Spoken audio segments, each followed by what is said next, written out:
Today on EcksToo, I'm going to be showing you a new game mode that we've created within Star Wars Squadrons. This game mode brings a whole new way that you can play the game. And how is this possible? All thanks to the custom match lobby, a feature that was added in version 4.0 of Star Wars Squadrons. A feature, in my opinion, has gone relatively unused. So we're going to dive right into how you can play this game mode with your friends. So no callouts or shoutouts this time, let's get right into the video.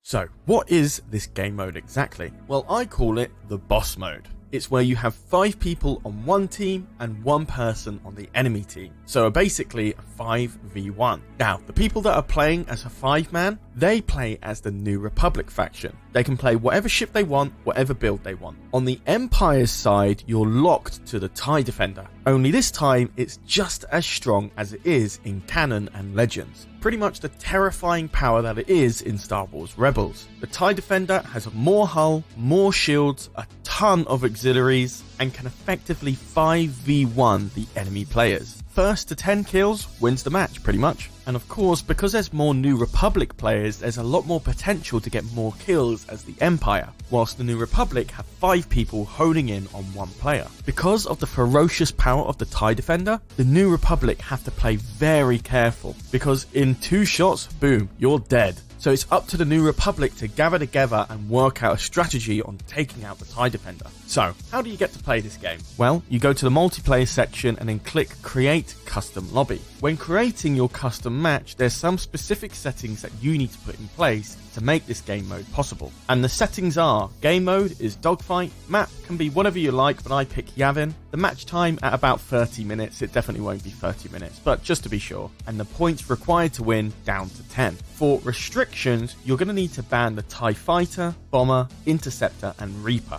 meaning that the Galactic Empire can only pick the TIE Defender. But this is where it gets interesting. The modifiers are as follows. The respawn time at 10 seconds, the Imperial Max Shields at 5.0, the Imperial Max Hull at 5.0, the New Republic Max Shields at 0.1, the New Republic Max Hull at 0.1, Auxiliary Count at 5.0, Countermeasure Cooldown Time at 3.5, Countermeasure Component Count at 5.0, Starfighter Primary Damage Taken at 5.0, Starfighter Auxiliary Damage Taken at 5.0. Now, the reason we put these settings down is because you can't modify the damage output per faction. If you modify the primary or auxiliary damage taken, it applies to both factions. So to counter this, what we do is put the New Republic's max hull and shields at 0.1. This means even if you have primary damage or auxiliary damage at any amount of value, the TIE Defender can still kill them in 1 or 2 shots. However, if you increase the primary and auxiliary damage taken beyond 1.0, the benefits only go towards the New Republic, not the Galactic Empire. You can already kill the New Republic in 1 or 2 shots with the TIE Defender at this point. You can't get it any better than that. So, those are the final settings that we have. I did a lot of testing with numerous EcksToo Patreon fans. We got all into a game and we kept playing game after game until we could refine these setting profiles the best that they can be.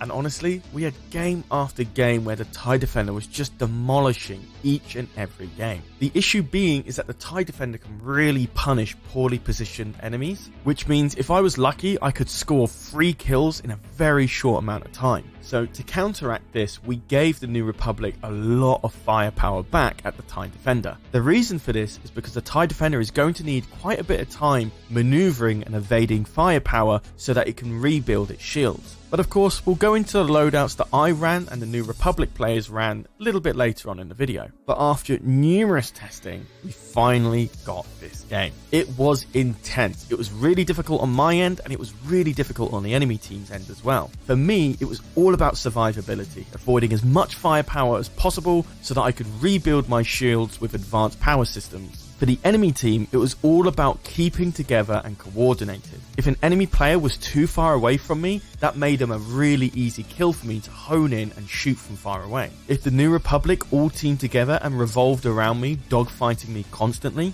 it became very hard to get a single shot on any of them. So again, for me it was survivability, for the enemy team it was coordination. And to me, that's so interesting and fun, because you have to play completely differently when playing as the New Republic compared to how you have to play as the Galactic Empire TIE Defender. At that point, when loads of people were just constantly dogfighting me, revolving around me at all times, making it really hard for me to lock on, I just had to drift and pray that my line of fire was going to line up with a New Republic player. It made things really, really intense. We did keep the resupplies up. The only reason I kept them up is whilst they're kind of useless for the New Republic because they've got such minimal hull, it adds another layer of gameplay where they need to stop the TIE Defender from grabbing any of the resupplies. So it's kind of like another objective the New Republic have to keep on top of to prevent me from healing the damage that they've dealt me. So of course I did lose this game. I was going a tiny bit easier because I was winning so many games before that I wanted to just test it out a bit longer, but it turns out I should not have gone easy at all. They were absolutely demolishing me. But it wasn't just a one-sided match this time around. It was actually very equal. It was amazing. It would be like they were up by 3 points and all of a sudden I'd get 3 kills in a row because 2 people were out of position and I was able to dogfight the other one. But then they were able to catch back up by preventing me from chasing down players that were out of position. But how did they exactly do that? Well, let's get into the loadouts. For the ultimate TIE Defender build, I was running standard laser cannons, advanced power systems, rockets, particles, agile hull, fortified deflector, and twin ion engine. I did have an alternative build where I was running concussion missile and anti-starfighter missile. However, that was pretty much impossible to use in this game mode because I was barely able to lock on to absolutely anybody. So advanced power systems was a much better choice for me because of all the oncoming firepower. I needed that sudden shield boost during dire times. Just anything that would keep me living longer because I just needed to get that lucky shot on an enemy player. For rockets, it was really effective as well because it's pretty much doubling my fire output per second. Doubling out the fire output means double the chances of me actually hitting someone. Countermeasures were particles, of course. However, the countermeasure cooldown increase meant I couldn't use them for over 20 seconds per use. The reason for this is because the TIE Defender is very maneuverable and it's really hard to hit them with primary weapons. So to stop me from constantly countermeasuring the enemy player, a higher countermeasures cooldown was needed. For hull, I ran agile hull. Now for this game mode, I'd actually probably run normal hull, mostly because the TIE Defender has 5 times more hull and 5 times more shield in this game mode. So the benefits of agile hull isn't necessarily as important this time around. But for me, it did work out in the end, so if you want to run agile or standard hull, that's up to you.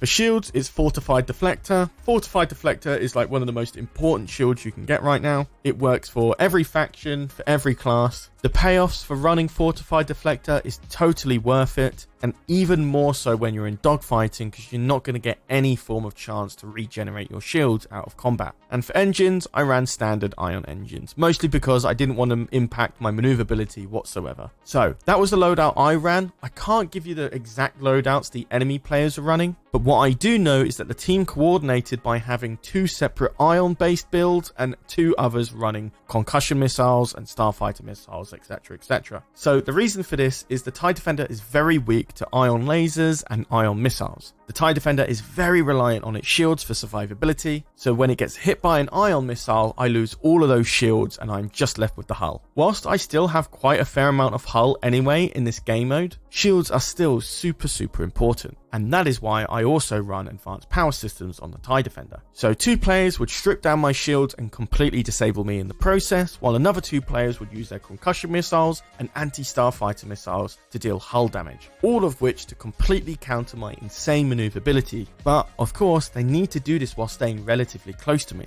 If they stray a little bit too far, it becomes immediately easy for me to target them. The reason for this is because I don't need to turn so sharply to align my reticle on the New Republic starfighters. If they're up close, I have to constantly drift just to get them into my view and hopefully hit them. So yeah, there's a lot of depth on how you have to play the TIE Defender in this particular game mode, as well as the New Republic faction. I'm pretty sure the more that this game mode will be used, people will find even better ways to take down the TIE Defender effectively. Perhaps some players will be able to chain their ion missiles one after another, completely rendering me useless. And if that is the case, we might have to tweak the modifiers a little bit later on down the road. But for now, this game mode is completely new. There's so many possibilities and different metas that you can try out in this game mode. And yeah, when people find the most effective loadouts, we'll adjust accordingly. That's the best thing about this game mode. If the meta changes, we can tweak tweak the game to fit that meta. But what's your opinions on this game mode? Have you played something similar? If you've already played a game mode similar to this, or perhaps you've got even better suggestions for this particular game mode, let me know in the comments down below. I'll be really interested to see your renditions of the boss game mode. Oh, and one last thing, we just recently made a video talking about all of the KOTOR 3 news that came out in January this year. So if you're really interested to hear about all this evidence pointing towards a new KOTOR 3 game, as well as what you should really realistically expect with all this news, be sure to hit that info card in the top right corner now so you can be caught up to date with all of that KOTOR news. And of course, mobile users, the video will be in the pinned comment down below. But besides that, that does bring me to the end of the video. If you're still watching and you really enjoyed this video, definitely hit that like button. And if you want me to make more of these game mode-esque videos, let me know in the comments too. If this gets a lot of traction, I might try to make another game mode in the custom match features. It was a lot of fun putting this one together, so I wouldn't mind doing another. But besides that, that does bring me to the end of the video. Thank you so much for watching, guys. I really appreciate it. And as always, I've been Charlie, you've been watching EcksToo, and I'll see you in the next video. Take care, guys.